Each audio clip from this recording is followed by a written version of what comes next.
Naniniwala ka ba sa malas at swerte?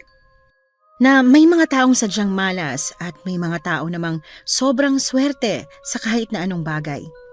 Si Delia, naniniwala siyang hindi sa lahat ng pagkakataon ay swerte o malas ang isang tao. Para sa kanya, darating ang araw na kailangang malasin muna ng sandamakmak bago makamit ang sunod-sunod na swerte. Parang gulong, minsan nasa ilalim, minsan nasa ibabaw. Ito ang kwento ni Delia at ng asawa niyang si Kiko at kung paano nilang nalagpasan ang kamalasan at nakamit ang swerte pagkatapos nilang makagawa ng mga pagkakamali at gumawa ng isang napakabigat na desisyon. Mahal, 5 taon na tayong sumusubok na magkaroon ng anak. May pag-asa pa kaya tayo? Gusto ko na rin sumuko, mahal. Pero alam ko na kung mananalig lang tayo, darating din ang araw na magkakaroon tayo ng anak. Ilang beses pa ba tayong magdarasal para mangyari yun? Naiinip na ako. May tamang panahon para sa lahat, Delia. Ang sabi ng doktor, wala naman daw problema sa ating dalawa. Sadyang hindi pa na siguro natin matsyempohan. Sobrang hina mo naman kasi. Ang sabi ko, subukan na natin lahat ng posisyon at araw-arawin na natin pero ang tamad mo. Kaya tayo hindi nagkakaanak eh. Mahal naman, hindi na natin kailangan magsirkus sa kama para lang makabuo. Naniniwala ako na magkakaanak tayo sa kahit anong paraan. Naiisip ko na ngang mag-ampon. Kung bibigyan tayo ng pagkakataon, bakit hindi? Nginitian ko na lamang ang asawa ko pagkatapos niyang sabihin yon. Ngayong araw ay linggo at papunta kami sa simbahan. Linggo-linggo kami kung magsimba. Hindi lang dahil kailangan sa relihiyon namin, kundi dahil may ipinagdarasal kami. At yon ay ang magkaroon ng anak. Namamanata rin kami sa ilang santo bukod sa pagpapasuri sa doktor. Pero sa loob ng 5 taong pagiging mag-asawa, hindi pa rin kami nabibiyayaan ng anak. Bagay na ikinasasama ng loob ko. Mabait naman kaming mag-asawa, may magandang kabuhayan at kayang-kaya naming bumuhay ng anak pero hindi pa rin kami mabiyayaan. Mahal, gusto mo ba ng bibingka? Meron bang nagbebenta? Ayun o, meron. Kung gusto mo, bibili ako at ipang merienda natin mamayang hapon. O sige mahal, samahan na kita. Hindi. Dito ka na lang. Tatawid pa eh. Hintayin mo na lang ako dyan para hindi ka na mapagod. Sige, hintayin natin.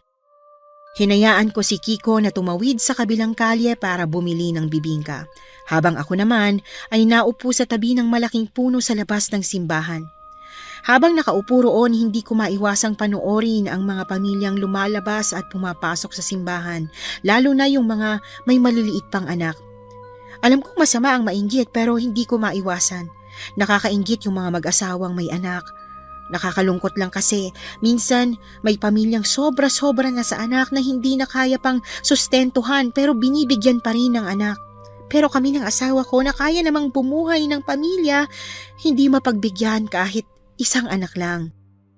Bumuntong hininga ako at sa halip na panoorin sila ay nag-iwas na lamang ako ng tingin. Sa pagkakataong yon napansin ko ang tila mahinang iyak ng sanggol. Noong una inisip ko na guni-guni lang pero hindi nagtagal. Naging palakas ng palakas ang iyak. Mahal, eto na bibingka. Tara na, umuwi na tayo. Teka mahal, narinig mo ba yun? Ang alin? May iyak ng bata. Teka, ano? Saan yun? Tara, hanapin natin. Mahal, mukhang hindi na kailangan. Tignan mo dito sa likod ng puno.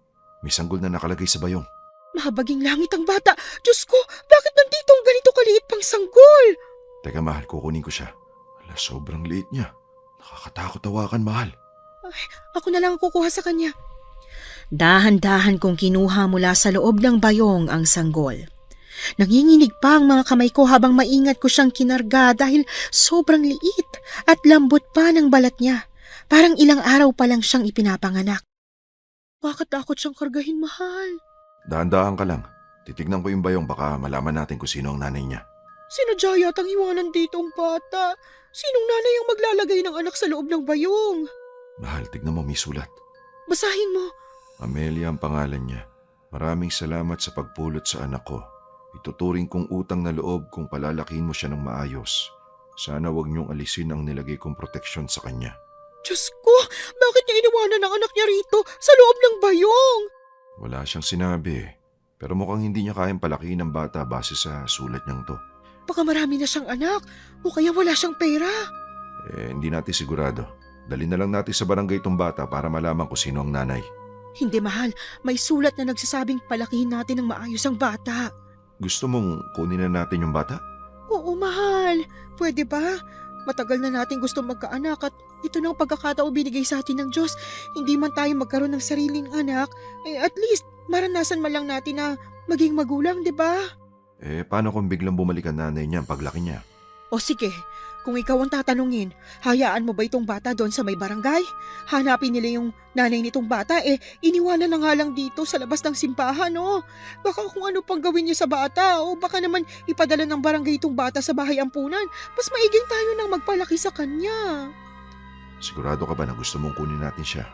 Sigurado ako, mahal. Ay, ano pa nga bang magagawa ko?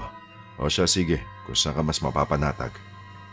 Nagulat ang mga tao sa amin nang pag-uwi namin ay may bit-bit na akong bata.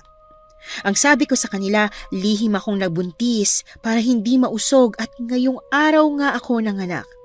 Siyempre, hindi sila naniwala lalo na't 3 oras lang simula nang umalis kami ni Kiko papuntang simbahan pagkatapos bumalik na lang kami na may bit-bit ng sanggol. Hindi sila naniwala pero pinanindigan ko ang sinabi ko. Pagdating namin sa bahay, kaagad ko siyang pinadede sa bote na binili namin bago kami umuwi. Sa sobrang excited namin, ibinili kaagad namin siya ng mga gamit pero hindi naman marami. Yung tama lang na kailangan niya. Iniisip kasi namin na baka biglang bumalik ang nanay niya at magbago ng isip. Mahal, nakadede naman na siya. Bakit kaya iyak pa rin siya ng iyak?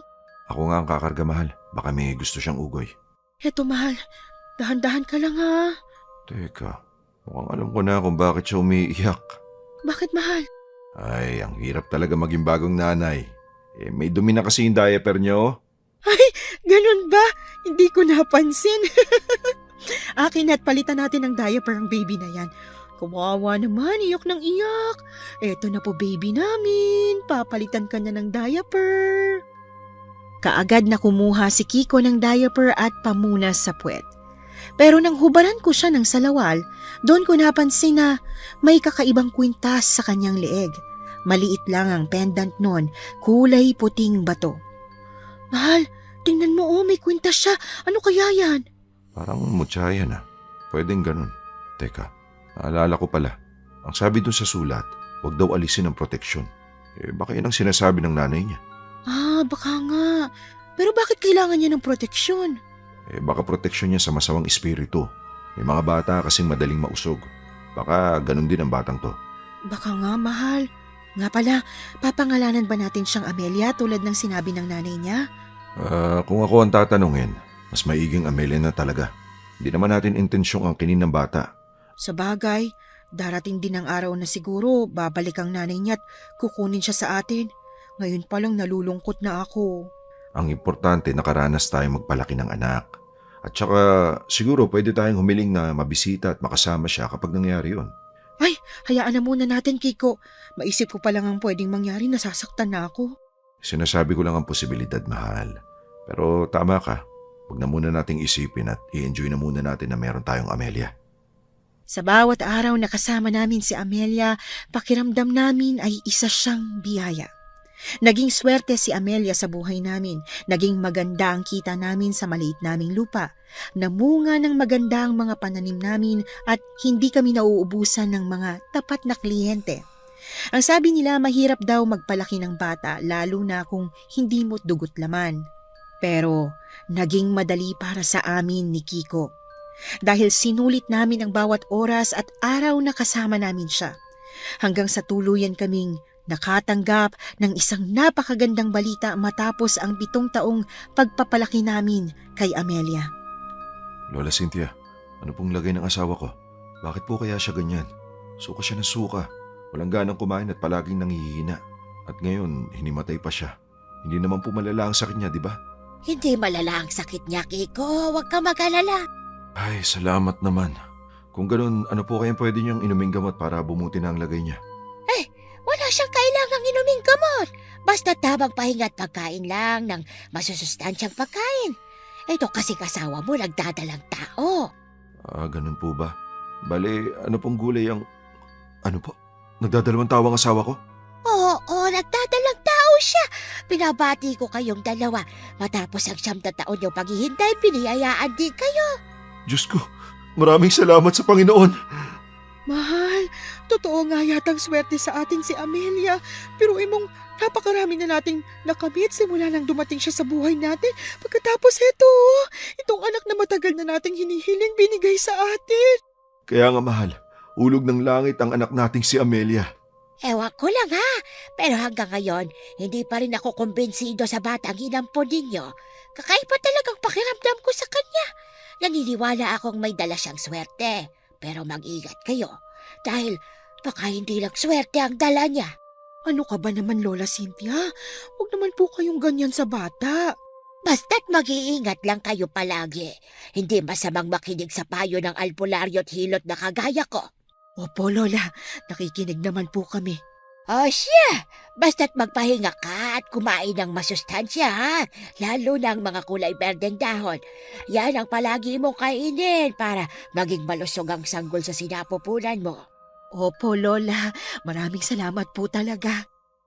Pagkatapos akong suriin ni Lola Cynthia, isang kilalang hilot at albularyo sa baryo namin, nagpa siya kaming umuwi na. Pero bago kami umuwi, sinundo na muna namin si Amelia sa kapitbahay naming nagbantay sa kanya. Mabuti na lang talaga at mapagkakatiwalaan namin sila. Ang problema lang ay yung inirereklamo niya na sa tuwing nasa bahay daw nila si Amelia, panay ang kahol ng aso nila. Ano kayang problema sa'yo ng aso na yun, anak? Sana lang talaga hindi yun makawala at baka bigla kang kagatin.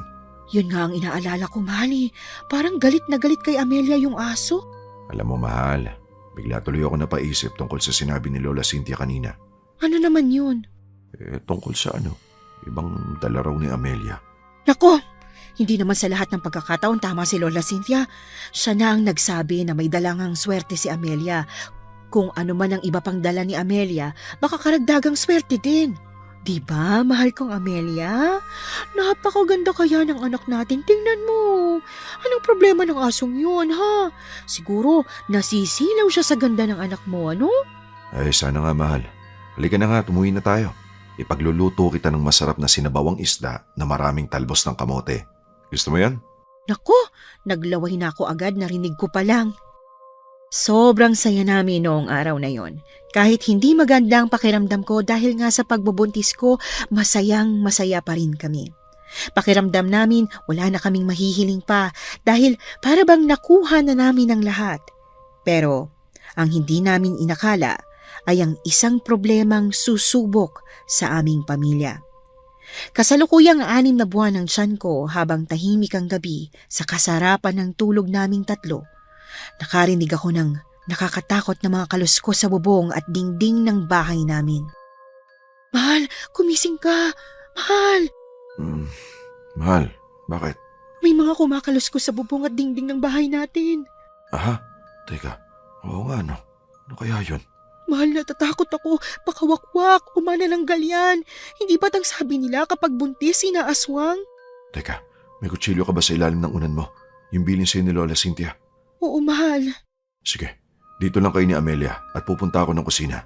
Kukuha ako ng itak. Kung ano man ang mangyari, kunin mo ang kutsilyo at gamitin mo.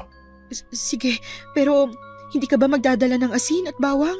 Mahal, hindi ako naniniwala sa mga aswang na yan. Baka kung sino magnanakaw lang yan. Diyan ka lang, ako nang bahala. Sige mahal, mag-iingat ka ha. Kabadong-kabado ako nang lumabas si Kiko sa kwarto namin para tingnan kung ano ang nangyayari sa labas ng bahay namin.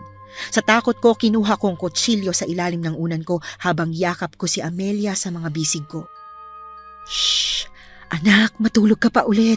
Kami nang bahala ng tatay mo.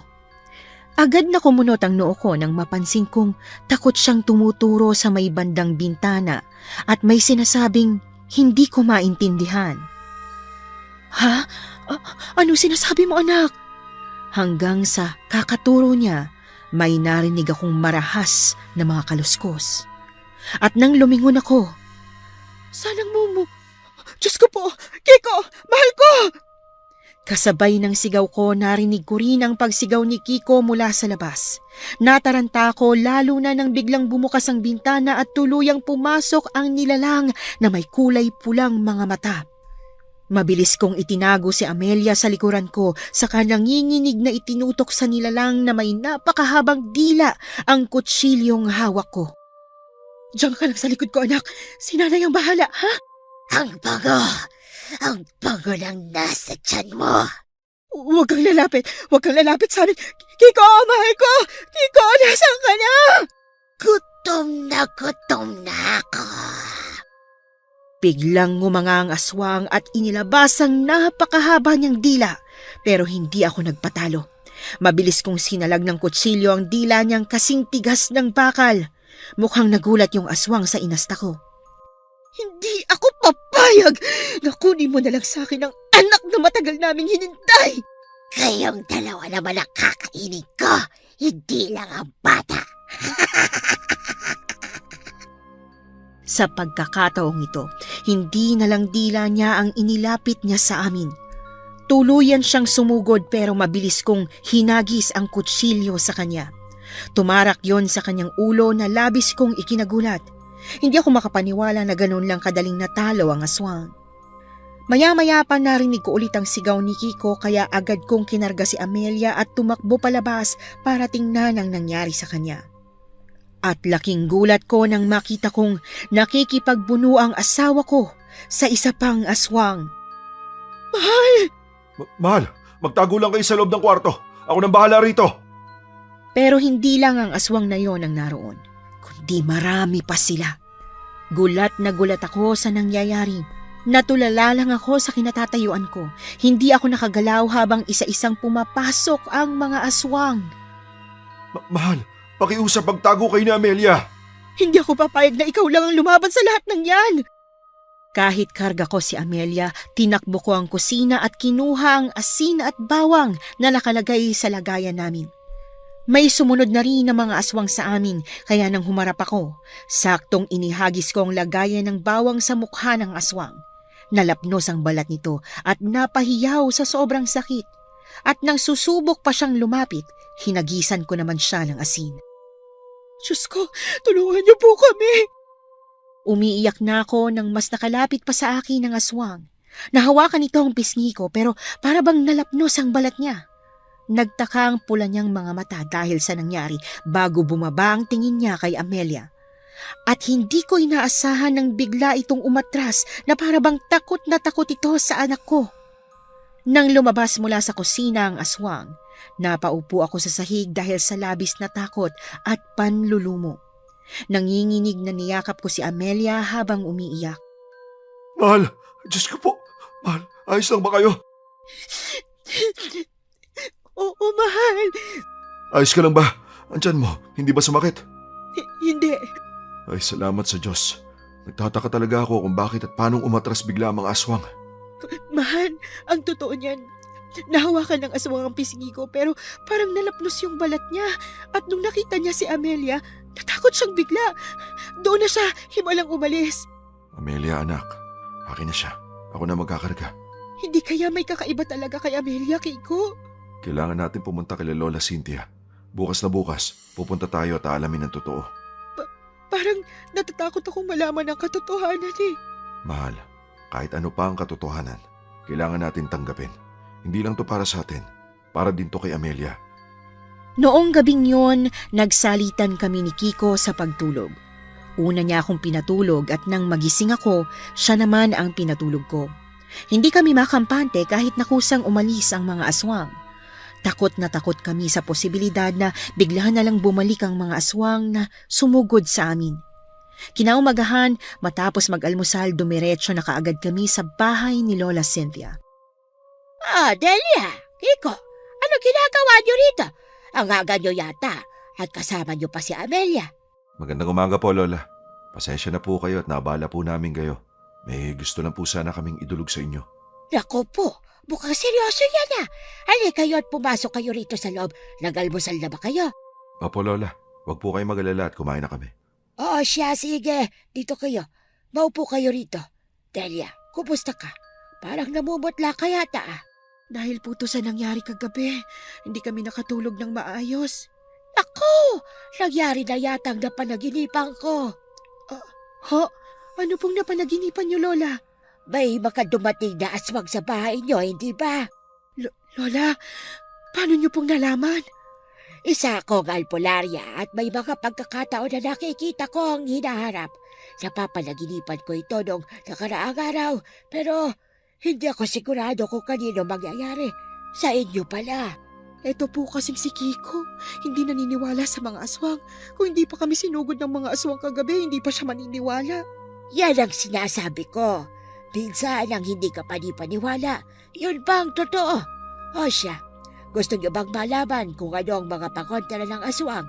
Hindi lang po yun, Lola. May kailangan din po kaming malaman tungkol kay Amelia. Pumapayag na kayong alamin kung ano nga ba talaga yung kakaibang nararamdaman ko sa kanya. Opo, Lola. Kung ganon, akin na si Amelia. Eto po siya, Lola. Ramdam ko na may pumoprotekta sa batang ito noon pa. Pero ayokong makialam sa kung ano na lang ang gusto niyong ibahagi sa akin. Gayon, pwede ko na bang tanggalin ang mutyang nakasuot kay Amelia? Pareho kaming nabigla nang itanong yon ni Lola Cynthia. Kahit kailan, hindi namin nabanggit sa kanya na meron siyang proteksyon. Kaya nagulat talaga kami sa itinanong niya. Kahit kakaba-kaba, pareho kaming tumango. Salamat sa pagtitiwala, mga apo. Aalisin ko na ang mutya para malaman ko kung ano nga ba ang tunay na pagkatao ni Amelia. Tunay na pagkatao, ho? Parang kinikilabutan na po ako. Huwag kayong mag-alala. Dahil anuman si Amelia, kayong nag-alaga sa kanya, kaya hindi siya magiging banta sa inyo.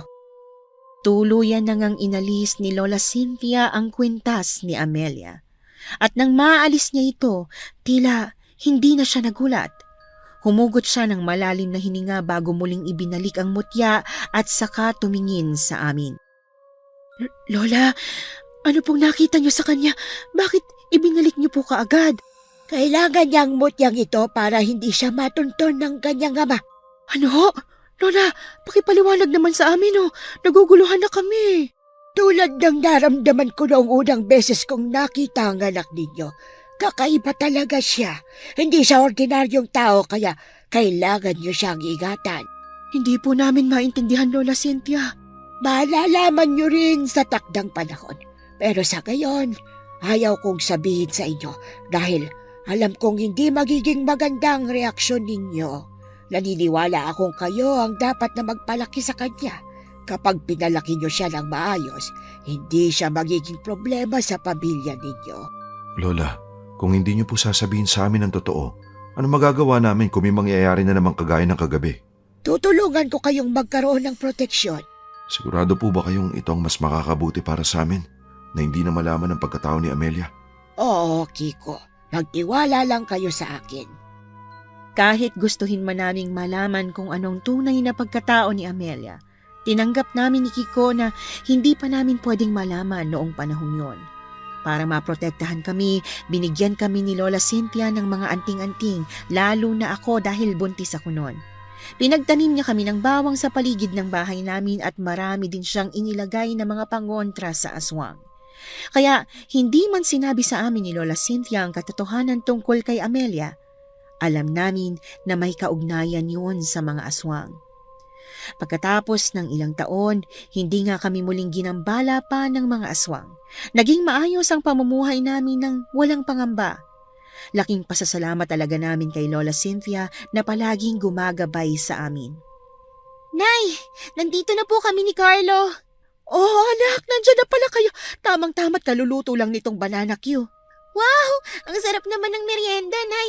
Si tatay po ba dadala namin ito? Ay, syempre. Pero mas mabuting dito na lang kayo. Ako na magdadala ng merienda para sa tatay niyo. Ganun po? Hindi pa po ba kayo pagod? Nako, ayos lang anak. Kayo nga ang pagod dahil galing kayo sa eskwelahan. At saka may sasabihin ako sa tatay niyo kaya mas mabuting magpahinga na lang kayo rito sa loob ng bahay, ha? Sige po, Nay. Wala pong problema. Basta ang sinabi ko sa inyo, ha? Opo, Nay. Huwag pong magpapapasok ng kahit sino, maliban kay Lola Cynthia. Mabuti at natandaan mo. Nay, bakit po ba paulit-ulit yung sinasabi sa amin yan? Siyempre, para hindi nyo makalimutan. Pero bakit nga po ba? Meron po bang masamang loob na pwedeng pumasok sa bahay natin? Anak, kailangan nating maging maingat sa lahat ng oras dahil hindi natin alam kung kailan biglang darating ang araw na yun, di ba? Nay, hindi po ba masyado lang kayong maingat? Ay naku, Amelia anak, mas mabuting sumunod ka na lang sa bilin ko, ha? Sige na nga po, Nay. Ako na pong bahala kay Carlo. Baka naghihintay na po si tatay ng merienda dun sa may sakahan eh. Ay, baka nga. O siya, ingatan mo ang kapatid mo ha. Malaki ang tiwala ko kay Amelia dahil alam namin na pinalaki namin siya ng maayos. Itinuring namin siyang tunay na anak at kahit kailan ay hindi namin binanggit na ampon lang siya. Hindi rin naman siya nagtatanong kahit na wala siyang kamukha sa amin ni Kiko. Si Amelia kasi medyo kulot ang itim niyang buhok at maputi ang balat. Habang kaming dalawa ni Kiko ay parehong bagsak ang buhok at moreno't morena ang balat. Mabuti na nga lang at kailanman walang nambuli sa kanya at nagsabing ampun lang. Saglit lang ay nakarating na ako agad sa sakahan kung saan nagpapahinga na sila Kiko kasama ang mga tauhan niya.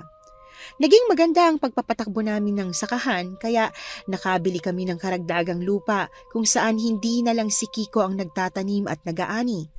Nagkaroon na rin kami ng ilang tauhan na kahit papaano ay natutulungan na rin namin. Mahal! May dala akong bananakyo para sa inyo! Ay nako, salamat mahal ha. Gutom na kami. Mabuti tinanggihan namin yung nagtitinda ng merienda. Alam ko kasing darating ka. Pasensya na kayo at medyo natagalan na. Naubusan kasi ako ng panggatong kanina kaya kinailangan ko pang magsibak. Hayaan mo mamaya pag-uwi ko at magsisibak ako ng mas marami.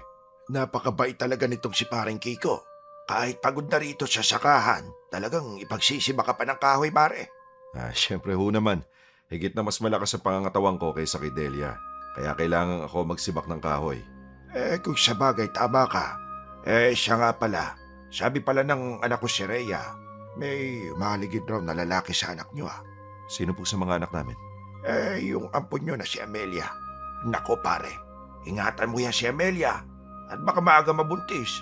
Sayang lang ang pag-ampon niyo sa kanya kung madidisgrasya lang ng maaga. Pare, maraming salamat sa pag-alala mo sa anak namin pero sigurado akong hindi niya gagawin sa amin yon. Pero para makasiguro, kakausapin namin siya. Pero sana pare, huwag mo nang babanggitin sa harap ni Amelia na ampon lang siya ha. Hindi pa kasi namin nababanggit yun sa kanya. Hindi niya pa alam na ampon siya.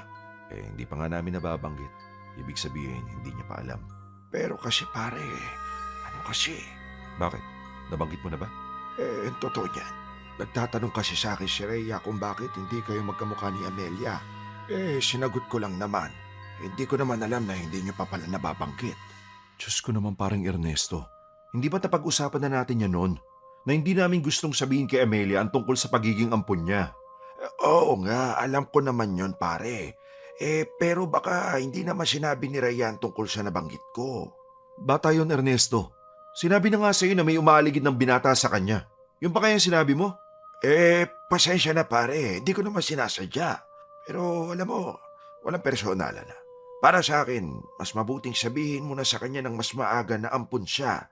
Kaysa naman dumating ang araw na malaman niya pa sa iba. Panigurado, mas masakit yun. Hindi niya malalaman kung walang magsasabi. Nako, pare naman, huwag ka naman ganyan. Ito ang tatandaan mo, Ernesto. Anak ko si Amelia. Walang magsasabi sa kanya na ampun lang siya. Oy, teka pare, saan ka pupunta? Pare Kiko, oy! Di ko naman talaga sinasadya Mahal, saan ka pupunta? Uuwi na. Wala na akong gana magtrabaho. Wala akong nagawa kundi ang sundan si Kiko pauwi ng bahay. Galit na galit talaga siya habang naglalakad kami. Hindi ko siya matawag at makausap kaya minabuti kong manahimik na lang hanggang sa makauwi kami. Nagtaka tuloy si Amelia at Carlo nang makauwi kami. Tay, ang aga niyo naman pong umuwi. Ano po, Sumama kasi ang pakiramdam ko anak gusto niyo po bang masahihin ko po yung balikat niyo? Sige nga anak. Baka sakaling mabawasan ang sama ng pakiramdam ko. Sige po, Tay. Kiko, mahal, kailangan nating mag-usap. Mamaya na natin pag-usapan, Delia. Magpapahupa na muna ako ng galit. O sige, pero paano pala yung mga trabahador mo doon? Alam na nila ang gagawin nila kung paano tatapusin ang trabaho. Hindi porke umalis ako, aalis na rin sila. Baka naman magkaroon na kayo ng ilangan sa trabaho ni paring Ernesto, ha? Bahala siya. Tatrabaho ko nang hindi siya pinapansin. Kung gusto niyang umalis dahil naiilang siya sa akin, edi umalis siya. Hindi ko naman siya pipiliti magtrabaho sa akin nang naiilang siya. Mahal naman. Kung magsalita ka naman parang hindi na kayo magkakabati pa ni paring Ernesto. Bakit po, Tay? Nag-away po ba kayo ni Ninong? Hindi naman anak. May napag-usapan lang kami na hindi mo pa pwedeng malaman. Siya nga pala. Sabi raw ni Rhea may umaaligid daw sa'yo na binata. Manliligaw mo ba yon? Po? Hindi po. Meron nga po talagang umaaligid sa akin pero hindi ko po siya kilala kaya hinahayaan ko na lang. Bakit hindi mo sinasabi sa amin? Baka mamaya masamang tao pala yon. Hindi ko po alam, Tay. Parang mabait naman po. Anak, hindi porket mukhang mabait. Hindi ka na mag-aalala. Sabihin mo sa akin, anong itsura ng umaaligid sa'yo? Parang mas may edad po sa akin. Siguro nasa kolehiyo na po siya. Tapos? Palagi po siyang nakasuot ng jacket na may saklob sa ulo kahit mainit kaya hindi ko po masyadong makita ang mukha niya. Ang ibig mong sabihin, hindi mo pa pala talaga siya nakakausap? Hindi po. Tapos kung ano-ano sinasabi ni Ernesto. Siraulo talaga ang lalaking yun. Kiko, ang salita mo. Kaharap mong mga anak natin Ay, pasensya na kayo mga anak. Hindi ko lang mapigilan ang inis ko. Ang mabuti pa, masahihin mo na lang muna ang tatay mo, Delia. Magluluto na ako ng hapunan natin. Tinalikuran ko na sila at dumiretso sa kusina para magluto ng hapunan kahit na medyo maaga pa naman noon. Ang totoo, gusto kong mag-isip-isip sa kung ano nga ba ang sasabihin ko kay Kiko. Kasi sa totoo lang, tama naman talaga si paring Ernesto na dapat sabihin na namin kay Amelia bago pa niya malaman sa iba ang tungkol sa pagiging ampon niya. Kung ako ang nasa sitwasyon ni Amelia, masasaktan akong malaman sa iba ang tunay kong pagkatao. Sana lang talaga maintindihan ako ni Kiko. Kinagabihan matapos ang hapunan at habang nakahiga kami ni Kiko sa papag, nagpa siya na akong kausapin ang asawa ko. Mahal, mas mabuti yata kung sabihin na natin kay Amelia ang totoo. Hindi sa wala akong pakialam sa nararamdaman o opinyon mo pero may punto si paring Ernesto. Baka kung sa iba niya malaman, naku, baka masaktan si Amelia. Natatakot ako masaktan ng anak natin, Delia. Kahit na anong paraan naman talaga, masasaktan natin siya. Hindi ba't ikaw naman din ang may gusto nito nun? Na ituring siyang anak at huwag ipaalam sa iba na ampon lang natin siya? Oo nga mahal, pero ngayon ko lang kasi napagtanto na baka nga mas makasama sa kanya kung patuloy nating itatago. Yan ba talaga ang gusto mo, mahal? Oo sana, kung papayag ka. Ano pa nga ba magagawa ko? Siya, sige. Sasabihin natin kay Amelia ang katotohanan. Pero hahanap tayo ng tamang pagkakataon, okay? Salamat mahal. Si paring Ernesto, hindi ka ba hihingi ng tawad sa kanya? Bakit naman ako hihingi ng tawad sa kanya kung mali rin naman ang ginawa niya? Sinabi natin sa kanya na itago ang lihim natin. Pagkatapos ganito lang yung ginawa niya. Sinabi niya sa isang bata na wala namang malay sa pagtatago ng lihim.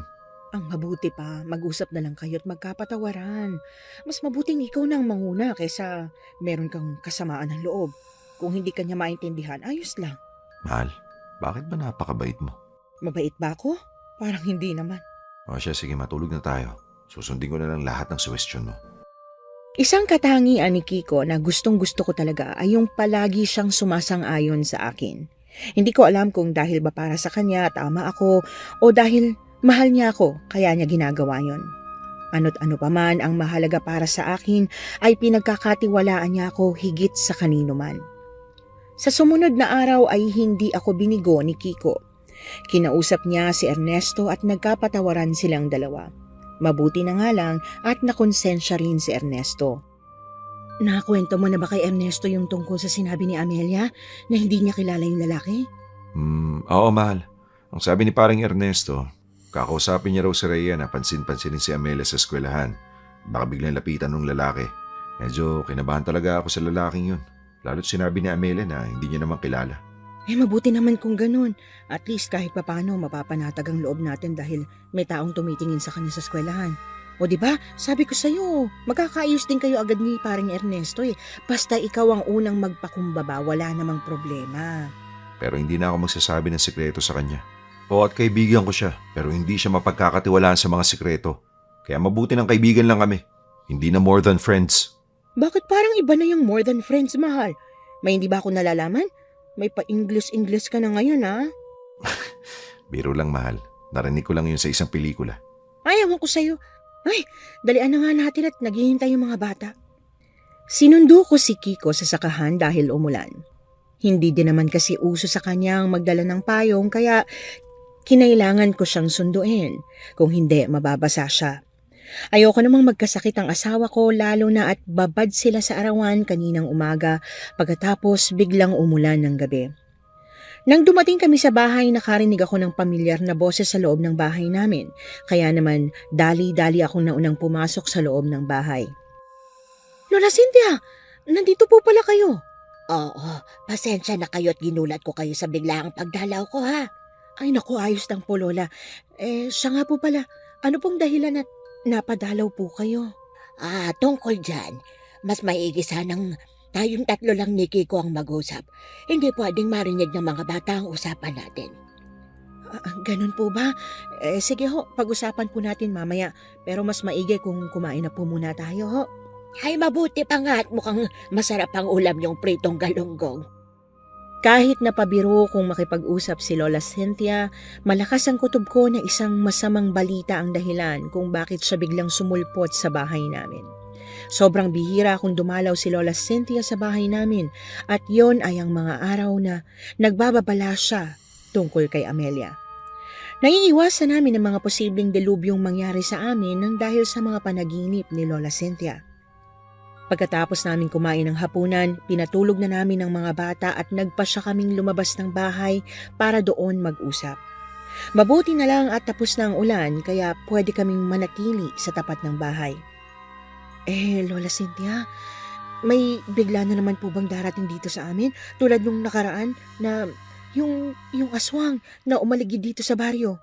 Alam kong hindi ka na makapaghintay na malaman dahil dumadalaw lang naman ako rito kapag may masamang balita. Ay, Lola naman kasi. Minsan dumalaw din po kayo dito kapag may maganda namang balita. Nako, hindi na kaya ng balakang at tuhod ko kung palaging naglalakad. Kung ganun, sa susunod ho, wag na po kayong pumunta rito. Ipatawag niyo na lang po ako sa apo niyo o kaya sa batang pwedeng magtawag sa amin. Nag-aabala pa po kayo masyado. Ang totoo, nahihiya na nga po kami sa inyo.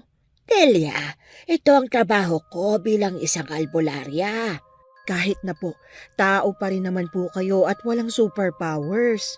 At saka sa tingin ko, ito na ang huling beses na makakatanggap kayo ng masamang balita tungkol kay Amelia. Ano po? O bakit po, Lola? Nanaginip ako, Delia. Tungkol ito sa totoong pamilya ni Amelia. Ano pong napanaginipan niyo? Hindi malinaw, pero nakita ko sa panaginip ko na may mangyayaring masama. Lola Cynthia, wag naman po kayong ganyan. Ano po pa kasi yung panaginip ninyo? Hindi ba't sabi niyo may sulat na iniwan ng nanay ni Amelia? Opo, Lola. Bakit ho? Malinaw na sa akin na ang dahilan kung bakit iniwanan si Amelia ay hindi dahil hindi sa kayang palakihin ng kanyang ina, kundi dahil kailangan niyang ilayo si Amelia. Hinahanap si Amelia ng kanyang ama. Ang sinasabi niyo po ba sa amin nahanap na siya ng tatay niya? Hindi ko alam, Delia. Masyado pa ring malabo ang panaginip ko. Malakas lang ang pakiramdam ko na hindi ito magiging maganda. Kaya siguro mas mabuting malaman niyo na kung ano ang totoong pagkatao ni Amelia. Ilang taon nang nakalipas, Delia, Kiko, siguro panahon na para malaman ninyo. Kiko, mahal. Tiningnan ko si Kiko at nakita ang mukha niya na halatang labis ang pag-aalala. Parang hindi niya pa nga ako narinig, kaya naman hinawakan ko ang kamay niya at bahagyang pinisil bago ko nakuha ang atensyon niya. Mahal, gusto mo bang malaman? Kasi ako, parang gusto ko nang malaman Sa tingin ko panahon na nga po, Lola Cynthia. Ang totoo niyan si Amelia. Ang tatay niya ay isang aswang. Ano?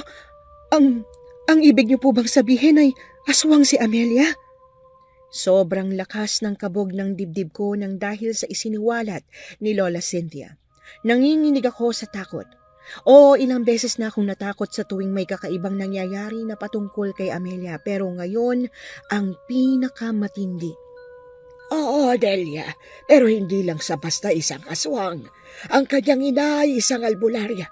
Naramdaman ko na yon noong unang beses ko siyang makilala. Napakalakas ng enerhiya ng dugo niya bilang albularya. Mas malakas yon kaysa sa isang aswang. Diyos ko, Lola Cynthia, hindi po ba biro lang ito? Paano naging aswang ang tatay niya samantalang albularya ang nanay niya? Malalim ang pinanggalingan nito at alam kong ang nanay mismo ni Amelia ang dapat niyong makausap tungkol dito. Ano po bang ibig niyong sabihin? Darating ang nanay ni Amelia. Nararamdaman ko na ang lalalapit niyang pagdating.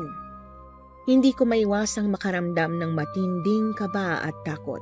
Palagi naman akong natatakot pagdating kay Amelia pero ngayon ang pinakamatinding naramdaman ko. Buong buhay ko, hindi ko naranasang mangamba ng ganito. Pero ano pa nga bang magagawa ko kung kasalanan ko rin naman ito? Pinilit ko si Kiko na ampunin si Amelia kahit na pwede namin siyang dalhin sa barangay at i-report ang nangyari. Pero dahil sa labis na kagustuhan kong magkaroon ng sariling anak, ganito ang nangyari. Gulong-gulo ang isip ko hanggang sa makaalis na si Lola Cynthia at kami na lang ni Kiko ang naiwan doon. Mahal, mali ba na kinupkup natin si Amelia? Delia, alam kong malungkot ka. Pero sana kahit na anong mangyari, naniniwala ako na hindi mali ang pagkupkup natin sa kanya. Naging masaya at makulay ang mundo natin nang dahil sa kanya. 12 taon bago tayo nagkaroon ng sariling anak. At sa 7 taong yun, siya ang una nating anak. Naging masaya tayo noong mga panahon na yun. Si Amelia ang bituin ng buhay natin. Ibinigay niya sa atin ang pangarap natin na ang tagal matupad. Pasensya na, mahal. Pasensya na, halos nakalimutan ko nang ibinigay na sa'yo ni Amelia. Amelia, mahal na mahal kong anak natin. Mahal na mahal ko lang siya. Hindi ko alam kung kakayanin ko ba sa oras na dumating ang tunay niyang ina at kunin siya sa atin pabalik. Mahal, sa atin lumaki si Amelia. Ibinuhos natin ang buong pagmamahal natin sa kanya. Kaya kung darating na lang bigla ang nanay niya, sa tingin mo ba iiwanan niya lang din tayo bigla? Paano kung magawa niya? Lalo na kung malaman niya kung anong tunay niyang pagkatao. Kilala mong anak natin, Kiko. Mahal niya tayo at palagi niya tayong inuuna kaysa sa sarili niya.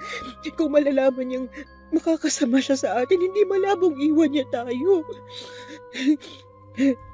Bata pa si Amelia, mahal. Hindi mo sigurado kung gagawin niya nga ba yan sa atin. Basta magtiwala ka lang, ha? Susundin natin ang lahat ng habilin ni Lola Cynthia sa atin. Hindi niya tayo pababayaan. Kahit na anong pagpapakalma sa akin ni Kiko, hindi ako napakali. Kung ano-anong gumugulo sa isipan ko, hindi na ako makatulog ng maayos. Ilang araw kong kinimkim sa sarili ko ang takot at pangamba hanggang sa hindi ko namamalayan na nag-iiba na pala ang ugali ko nang dahil sa pagkimkim ko ng mga emosyon. Amelia, bakit ang tagal mo umuwi? Nauna pang umuwi sa'yo si Carlo. Nay, may ginawa po akong project kasama ng mga kaklase ko. Hindi naman po bago yun sa inyo na minsan nauna po umuwi si Carlo Diyos ko naman, Amelia. Hindi ba't sabi ko sa'yo na kung maaari, dito na lang sa bahay ang mga project na kailangan sa eskwelahan nyo. Dalhin mo na lang ang mga kaklase mo rito. Nay, ayos lang naman po ako Hindi niyo po kailangan magalit. Wala pong masamang nangyari sa akin. Tsaka, kailangan po talagang sa labas dahil outdoor activity po yung project namin. Di sana sinabihan mo muna ako. Paano kung napahama ka sa labas? Ikaw, Amelia, ha? Napapansin ko na tumitigas na ang ulo mo. Parang hindi ka na nakikinig sa mga habiling ko. Hindi po totoo yan. Bakit po ba kayo nagagalit? Maaga pa naman po. Hindi pa nga po lumulubog yung araw Hindi po ba ang bilin nyo? Wag uuwi ng gabi? Bakit po nagagalit kayo ngayon? Hindi naman po kayo ganyan dati Sasagot-sagot ka pa talaga. Ganyan ba kita pinalaki, ha? Hindi kita pinalaki para lang sagot-sagutin mo ako ng ganyan. Nay. Anak, pasensya ka na't nasigawan kita. Hindi ko naman sinasadya. Papasok na po muna ako sa kwarto ko. Anak, Amelia! 2 oras na nahuli si Amelia nang uwi sa bahay namin. 3:00 ng hapon ang uwian nila at umuwi na siya ng 5:00. Kaya labis-labis ang pag-aalala ko na baka kung ano nang nangyari sa kanya. Totoong sinabi niya sa akin na hindi ako dating ganito. Na hanggat maliwanag pa, ayos lang sa akin. Pero ngayon kasi ay iba. Mas doble ang pag-aalala ko dahil alam kong papalapit ng papalapit ang araw na baka may bigla na lamang mangyaring masama sa kanya o baka bigla na lang siyang kunin sa amin. Takot akong kunin siya sa amin ng tunay niyang ina, pero mas natatakot ako na baka kunin siya nang wala man lang akong kaalam-alam. Imbis na pilitin sa Amelia, nagpahupa na muna ako ng galit bago ko nagpasyang kumatok sa kwarto niya para kausapin siya ng mahinahon. Abala siya sa paggawa ng takdang aralin nang pumasok ako. Anak, pwede ba kitang maistorbo kahit na saglit lang? Sige ho. Upo ako rito sa may papag mo ha, ayos lang ba? Ayos lang po, Nay.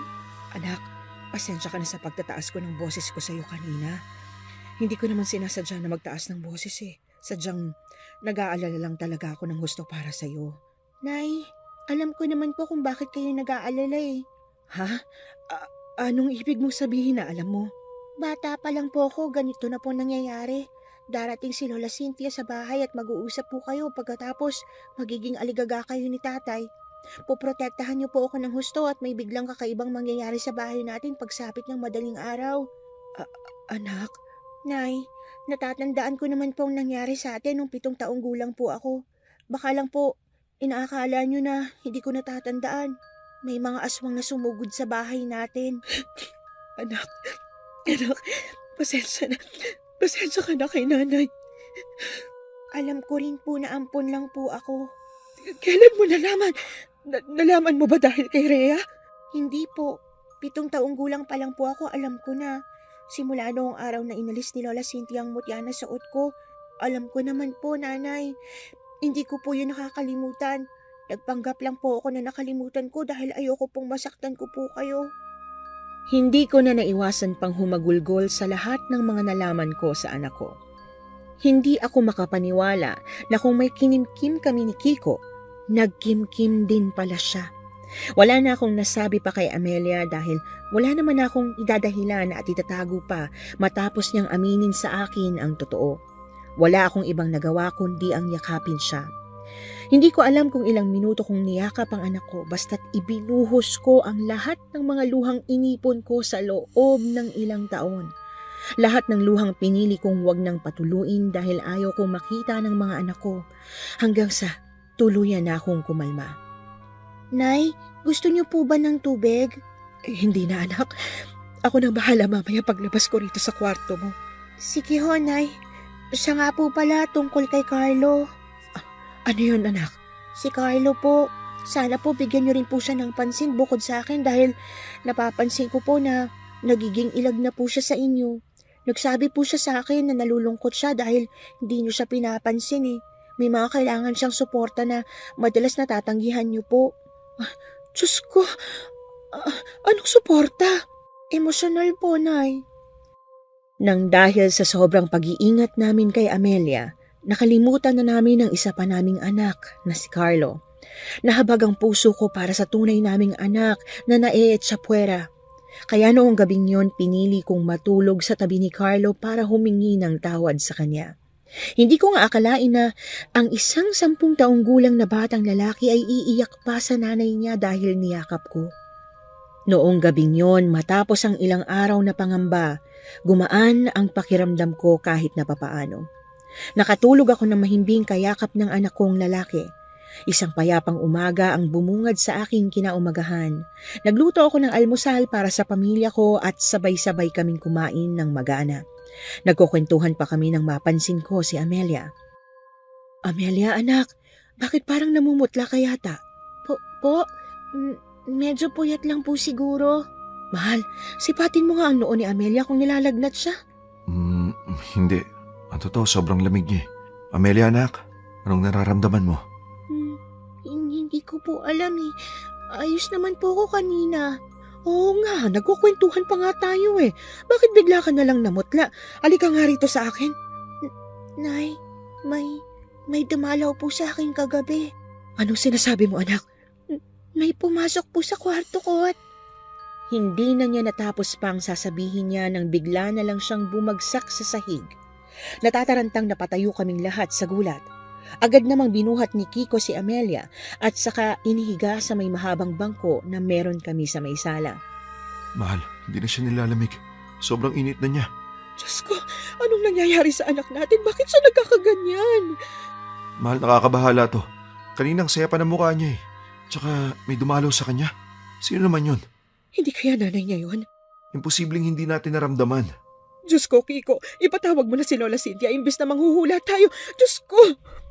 Nagtatalo pa lang kami ni Kiko sa kung ano ang dapat na gawin. Nagulat kami nang biglang bumangon si Amelia. Ang mga mata niya ay bahagyang namumula na parabang nakadroga. Maya-maya pa muli siyang natumba. Mukhang ikaw ang dapat na tumawag kay Lola Cynthia. Bilisan mo, mahal. Punta mo na si Lola Cynthia. Ako nang bahala rito kay Amelia. Baka bigla siyang bumangon ulit. Sige, mahal. Ingatan mo si Amelia, ha? Ako nang bahala. Bilisan mo. Natatarantang lumabas ako sa bahay. Sa tagal ng panahon na hindi ako tumakbo, napatakbo akong bigla. Sobrang pag-aalala ko sa nangyayari kay Amelia. Nang makarating ako sa bahay ni Lola Cynthia, naabutan ko siyang kumakain pa ng almusal. Lola Cynthia, Delia, bakit? si Amelia po, inaapoy ng lagnat at tila nagdedeliryo. Ano? Tara na't puntahan natin, dali. Iniwan ni Lola Cynthia ang almusal niya at sinamahan ako papunta sa bahay namin. Bilib ako sa lakas ng katawan ni Lola Cynthia dahil nakasabay pa siyang makatakbo sa akin hanggang sa makarating kami sa bahay. Pagdating namin doon, hinihingal siyang naupo sa tapat ni Amelia, kaya naman pinakuha ko si Carlo ng tubig para painumin siya. Pero hindi pa man siya umiinom ng tubig, hinawakan na niya ang leeg ni Amelia at sinubukang kapain ang pulso niya. May dumalaw sa kanya rito kagabi. Hindi niyo ba naramdaman? Hindi nga po, Lola Cynthia. Kanina lang niya sinabi nung nalaman niyang may sakit siya. Matagal nang umaaligid sa kanyang lalaking ito. Siya ba ang tatay ni Amelia? Hindi. Nagmamanman lang sa kanya at mukhang nautusan nito na. Yang gawin si Amelia. Ano pong ibig niyong sabihin na yang gawin? Ano po yun? Hinawaan ng pagkaswang. Di po ba isang aswang na talaga si Amelia? Oo, may dugo siyang aswang pero mukhang mas nananalaytay sa dugo niyang pagiging isang albularya. Kaya siya niyang gaw ay dahil gusto yata siyang kunin bilang miyembro nila. Hindi ito maaari. Magiging maraha si Amelia sa susunod na mga oras. Kailangan natin siyang pigilan. Lola Cynthia, Diyos ko, ano po ba talaga ang nangyayari? Magiging aswang siya at ang prosesong yun ay hindi madali. Kapag hindi natin siya binantayang maigi, pwede siyang makatakas at makakain ng buhay na hayop. O baka hindi lang buhay na hayop, kahit tao ay hindi ligtas. Diyos ko, Sus Mariosep, wala na bang pwedeng gawin para mabawi ang ginawa sa kanya? Alisin ang pagkaaswang. Meron, pero gagawa pa ako ng gamot para doon at hindi yun madali, Delia. Kaya mas mabuting bantayan natin siya. Kailangang maisuka ni Amelia ang lahat ng ipinakain sa kanya ng aswang. Ipinakain po? Diyos ko, Delia, kung sasagutin ko pa kayo ng lahat ng tanong mo, matatagalan tayo. Dali na natin si Amelia sa kwarto niya, dali. Bakit po? Ano po bang pinakain sa kanya? Pwedeng pinakain siya o pinainom ng mga laway ng aswang o ipinasa mismo sa kanyang itim na bato o sisiw. Hindi madali ang pagtatanggal nun sa kanyang katawan, kaya ihanda niyong mag-asawa ang mga sarili niyo, ha? Hindi na kami nagpaligoy-ligoy pa. Kaagad na kinarga ni Kiko si Amelia sa may kwarto niya at sinunod namin ang mga inutos sa amin ni Lola Cynthia. Itinali namin ang mga kamay at paa niya para kung sakaling magising siya ulit kagaya kanina, hindi siya magiging mapusok. Nang maitali na namin siya roon, saka kami nag-usap kung ano ang susunod naming gagawin. Aalis muna ako para bumalik sa bahay at kumuha ng mga halamang gamot na kakailanganin ko, ha? Sige, Lola Cynthia. Delia, mahal. Sa tingin ko makakabuti rin kung iatid mo na muna kay nanay si Carlo. Sa tingin ko nga, mahal. Lola Cynthia, sasabay na lang po kami sa inyo sa paglabas. O siya, sige. Kiko, huwag mong pababayaan si Amelia, ha? Bantayan mo siya. At kahit na ano pa ang mangyari, huwag mo siyang hahayaan na makatakas mula sa papag, ha? Opo, Lola. Huwag po kayong mag-alala. Anak ko to. Kaya gagawin ko ang lahat para maprotektahan siya. Bigyan mo lang ako ng kalahating oras para maghanda. Sige ho, ako na hong bahala. Pagkatapos noon, lumabas na kami ni Lola Cynthia. Hinatid ko si Carlo sa bahay ng biyenan ko bago ko sinundan si Lola Cynthia sa bahay nila. Tinulungan ko siyang ihanda ang mga kailangan niyang gamit para makagawa ng gamot na pang-alis sa Yanggao. Hanggang sa matapos siya ay kinailangan na naming bumalik sa bahay niya. Pagdating namin doon, naririnig na namin ang tila pagkataranta ni Kiko. Umaalingaw-ngaw rin ang boses ni Amelia na parabang galit na halimaw. Dahil doon, nagmamadali kaming dumiretso sa kwarto. Gutom ako. Nagugutom ako. Dahil gusto ko pong kumain. Huwag kang magalaw, anak. Kukuha na kita na makakain. Ano bang gusto mong kainin, ha? Gusto ko po ng karne. Karne. Dugo. Oo, sige. Kung ganun, anong luto ba ang gusto mo? Ipagluluto kita. Ayoko. Gusto ko ng hilaw. Gusto ko ng karne. Gusto ko ng sariwang karne. Diyos ko po, mahal, anong nangyayari kay Amelia? Oh, mahal. Ano kasi, si Amelia nagugutom daw siya. Kanina pa siya ganyan eh. Lola Cynthia, pwede ba natin siyang pakainin? Hindi pwede sa ngayon. Kailangang malinis natin ang tiyan niya dahil lahat ng kinain niya magmula kanina, isusuka niya lang din sa oras na inumin niya itong ginawa kong gamot. Kahit na po tubig? Sige Delia, hayaan mo siyang makainom ng kahit tubig lang. Kiko, ako nang kukuha ng tubig para sa kanya. Pigilan mo siya at makawala siya sa pagkakatali sa kanya. Nagmamadali akong lumabas ng kwarto at tumungo sa kusina para kumuha ng tubig. Pero ang totoo, gusto ko lang munang huminga kahit na ilang segundo lang. Pagkarating ko sa kusina, ilang segundo ko na munang tinitigan ang kinuha kong tubig. Nablangko ang utak ko, hindi ko alam kung paano ipoproseso ang lahat ng mga nangyayari. Hanggang sa marinig ko muli ang palahaw ni Amelia. Saka lang ako humugot ng malalim na buntong hininga saka bumalik sa kwarto niya. Amelia, anak, hetong tubig oh. Uminom ka na muna para mabawasan ang gutom mo. Hindi! Ayoko niyan! Karne! Gusto ko ng karne! Nabigla ako nang iaabot ko na sana kay Amelia ang isang baso ng tubig. Ay bigla niya yung tinabig kaya natapon yun at nabasag ang baso. Tuluyan ang umagos ang mga luha sa aking mga mata. Anak, pakiusap mo, minahon ka na. Hayaan mo na, mahal. Ako nang kukuha ulit ng tubig sa kusina at ako na rin ang kukuha ng tubig. Baka mabubugsa, lilinisin ko na muna yung basong nabasag. Lumabas na si Kiko habang ako at si Lola Cynthia ay naiwan sa kwarto.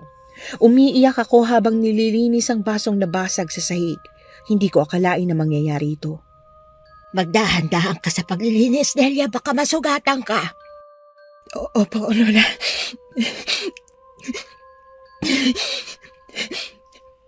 Umiiyak ka ba? Hindi po. Magpakatatag ka lang, Delia. Matatapos din ang lahat ng ito.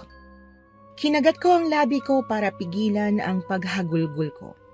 Gusto kong maging matatag, kahit ang totoo ay unti-unti na akong natutunaw. Nang malinis ko na ang mga piraso ng bubog sa sahig, lumabas ako ng kwarto at itinapon yon sa basurahan. Ngunit ang hindi ko inaasahan ay nang pumasok si Kiko sa loob ng kwarto ay nakarinig ako ng malakas na kalabog. Nagmamadali akong pumasok sa loob at naabutan si Amelia na ngayon ay nakaalis na sa pagkakatali sa kama.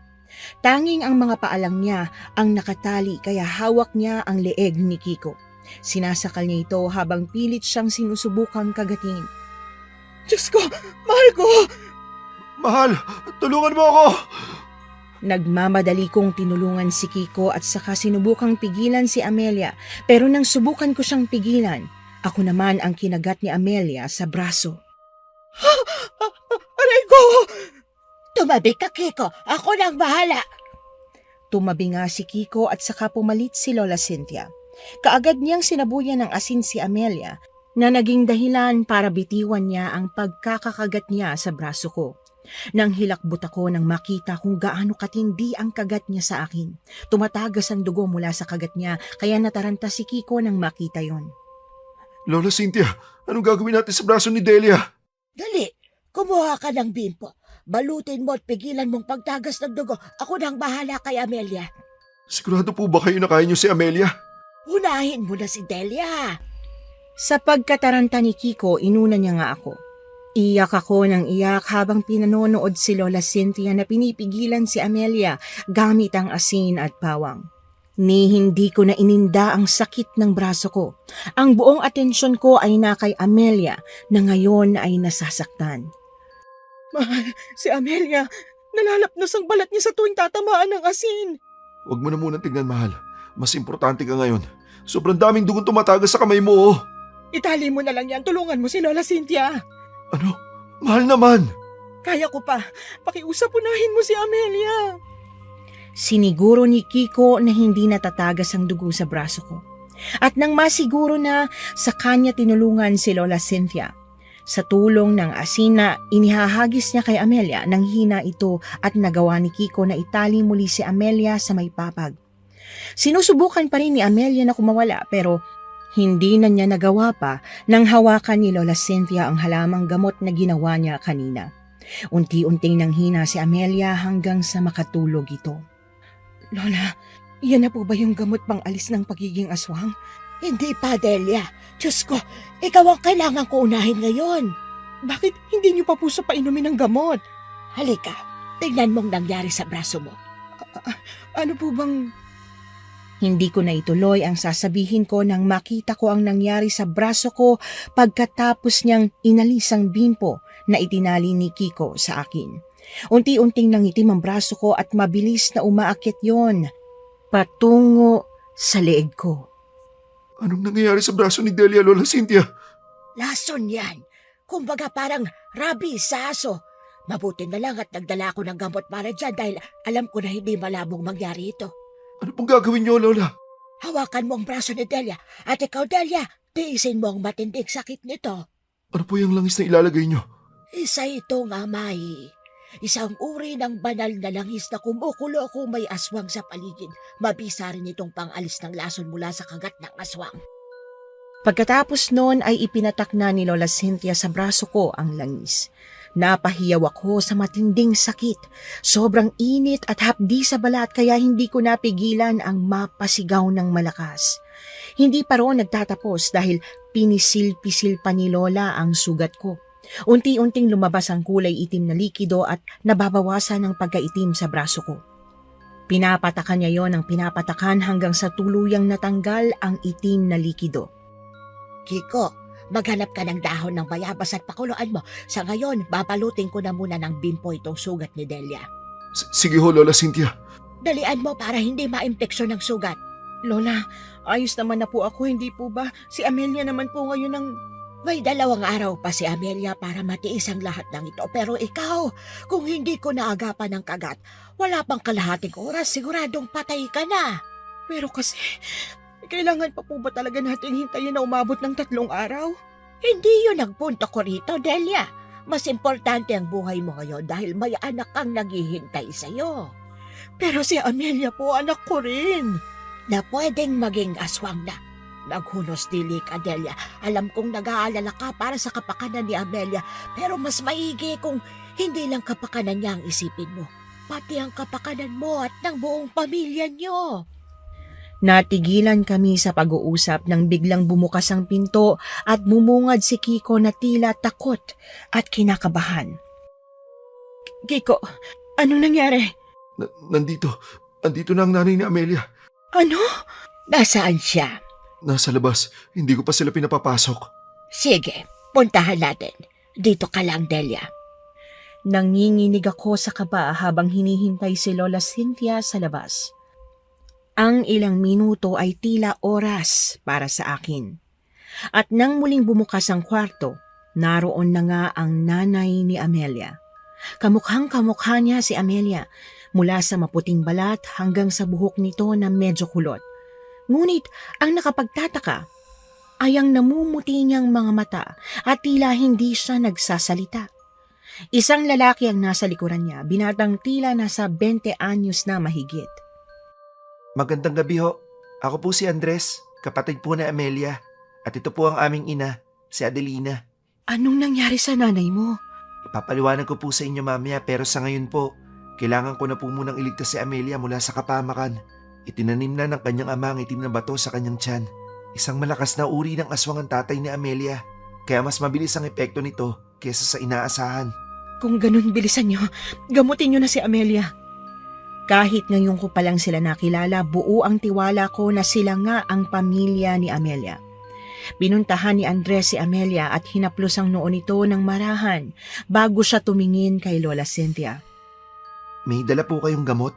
Oo, eto. Maraming salamat po sa paggawa nito para sa kapatid ko. Ako na po ang bahala mag-alis ng itim na bato sa katawan niya. Bata ka pa. Kaya mo ba? 10 taon pa lang ho ako. Sinanay na ako ni nanay na manggamot dahil hindi na po niya kakayanin sa sitwasyon niya.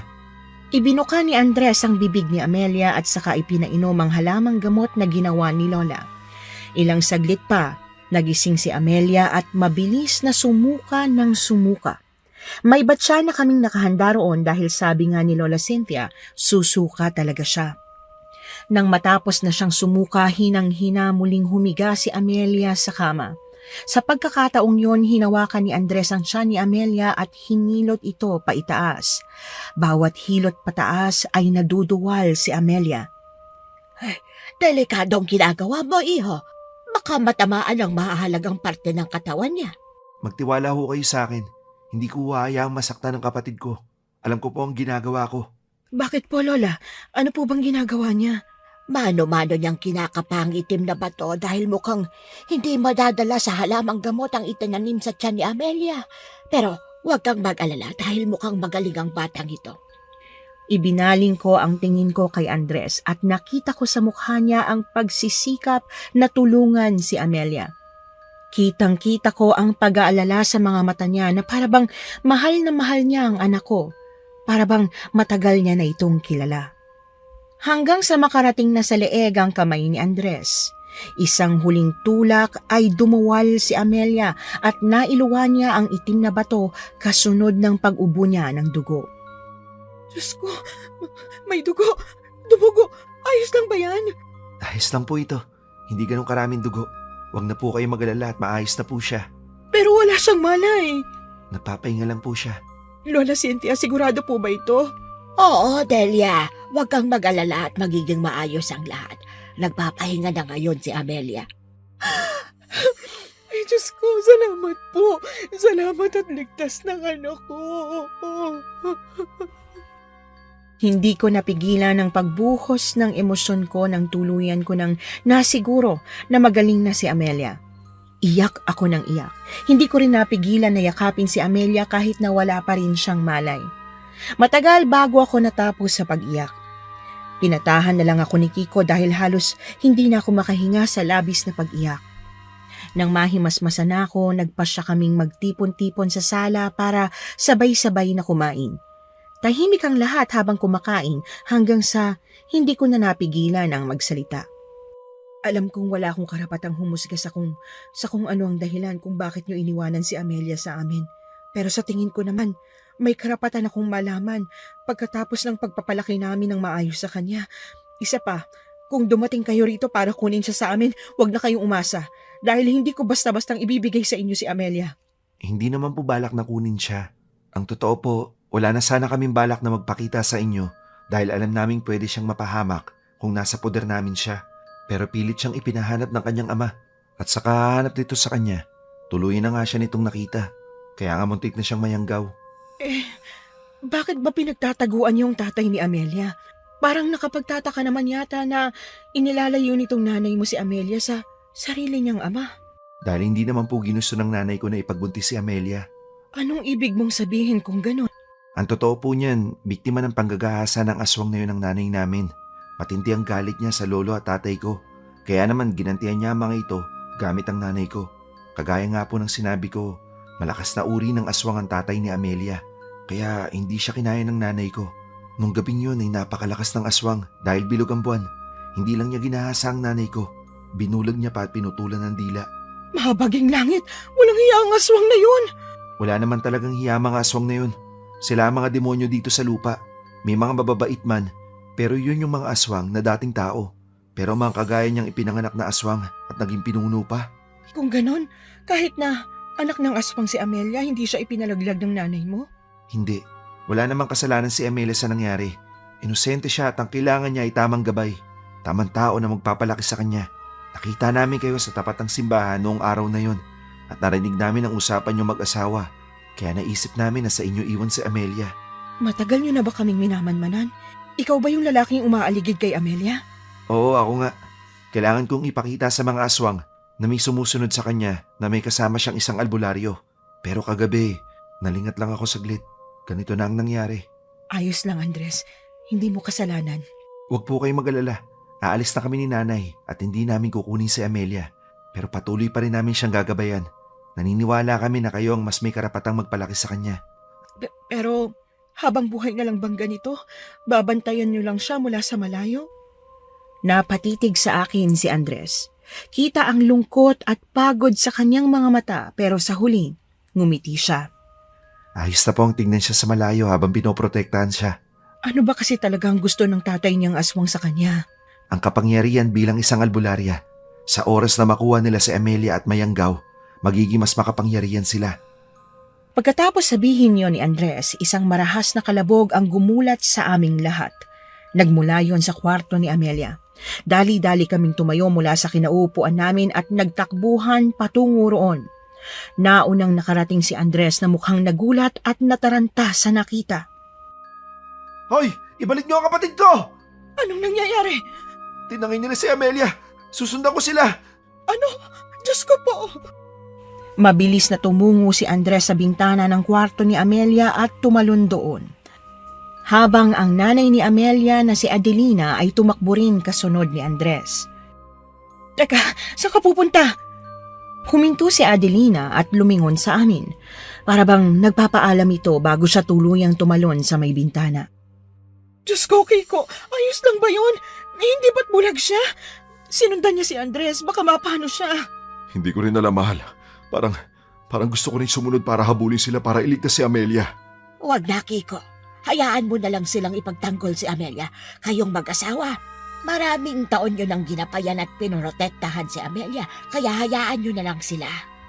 Hindi ako sanay na hindi kami ang pumoprotekta kay Amelia. Hindi ako sanay na naghihintay lang na mailigtas siya. Sa labas ng bahay namin nakita ko kung paano hinabol ni Andres ang aswang hanggang sa mawala sila sa paningin ko. Wala akong ginawa kundi umiyak ng umiyak habang naghihintay kung maililigtas ba nila si Amelia. Hanggang sa inabot na ng ilang oras, hindi pa rin sila bumabalik. Mahal, maililigtas pa kaya nila si Amelia? Sa tingin ko, kailangan na muna nating magpahinga, mahal. Hindi na maganda ang itsura mo. Halatang pagod na pagod ka, oh. Hindi ko kaya magpahinga hanggat hindi pa ako sigurado na nasa maayos na lagay na si Amelia. Pero mahal, Si Amelia, anak ko siya. Akin siya. Hindi pwedeng mawala siya sa atin. Bata pa siya, Kiko. Bata pa siya. naiintindihan kita, mahal. Pero kailangan mo maging matatag. Dahil may isa pa tayong anak ko. Hindi lang si Amelia ang anak natin. Naghihintay si Carlo. Napahagulgol ako nang marinig ang pangalan ng anak kong si Carlo. Si Carlo na dugot laman namin. Ang anak ko na palaging naghihintay sa atensyon ko. Dahil sa matinding emosyon, hindi ko na malaya na tumakbo na pala ako palabas ng bahay namin at dumiretso sa bahay ng biyenan ko kung saan ko iniwan si Carlo. Hindi lang isang gabi na wala si Amelia sa amin, kundi ilang buwan. Gustong gusto ko siyang hanapin pero nagtiwala ako kay Lola Cynthia na babalik din si Amelia at ang kailangan ko lang gawin ay ang mas tutukan si Carlo. Sa loob ng mga araw na yon, doon ko napagtanto na tama nga si Amelia, na hindi ko nabigyan pa ng tamang pansin ang kapatid niya. O mahal, bakit nandito ka? Ang init-init, dapat manatili ka na sa bahay. Wala akong magawa sa bahay. Nalulungkot lang ako kapag nandun ako ng mag-isa. O sige, sabay na lang tayong kumain dito. Yun nga talagang intensyon ko kaya nandito ako. Siya nga pala, diba tinanong mo sa akin kagabi kung anong paboritong laruan ni Carlo, diba? Oo, mahal. Bakit? Itong si paring Ernesto, mukhang alam niya kung anong klaseng laruan ang gusto ng anak natin. Talaga? Alam mo, paring Ernesto? Oo naman, siyempre. Palaging naglalaro si Carlo at yung pamangkin kong si Dudong, kaya alam ko. Ano bang gusto niyang laruan, pare?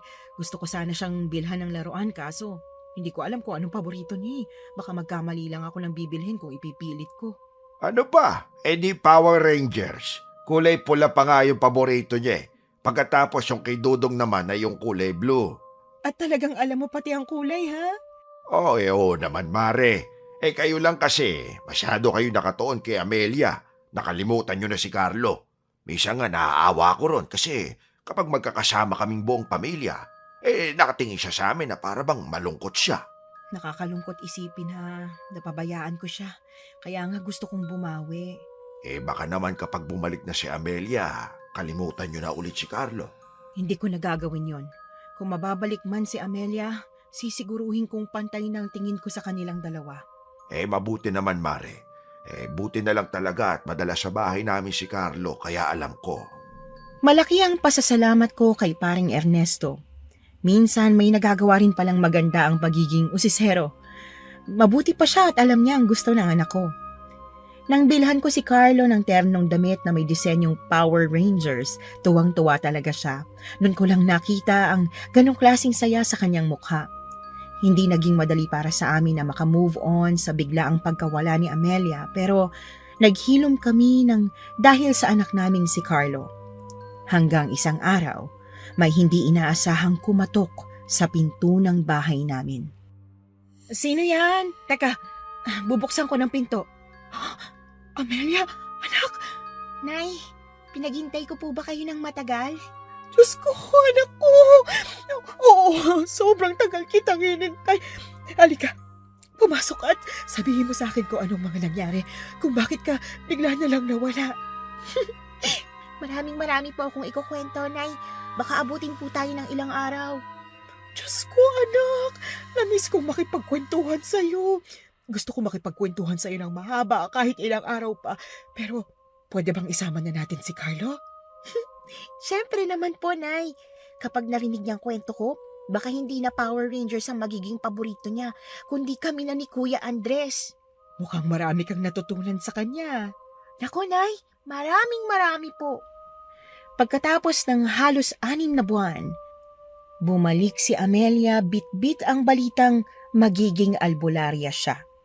Namayapa ang kanyang ina noong gabing yun dahil kinalaban daw nito ang tatay niya. Parehong namatay ang mga ito. Dahil sa sugat na natamo ni Amelia, kinailangan siyang gamutin ni Andres. At nang gumaling na siya, minabuti niyang huwag na munang umuwi sa bahay namin para daw bigyan ako ng oras kasama si Carlo. Napakabuti ni Amelia at hindi ako nagkamaling kinupkup ko siya. Nang dahil sa kanya, naging makulay ang tahimik na mundo naming mag-asawa. Bagamat maraming naging paghihirap simula nang mapasa amin siya. Naniniwala ako na si Amelia rin ang naging swerte sa amin.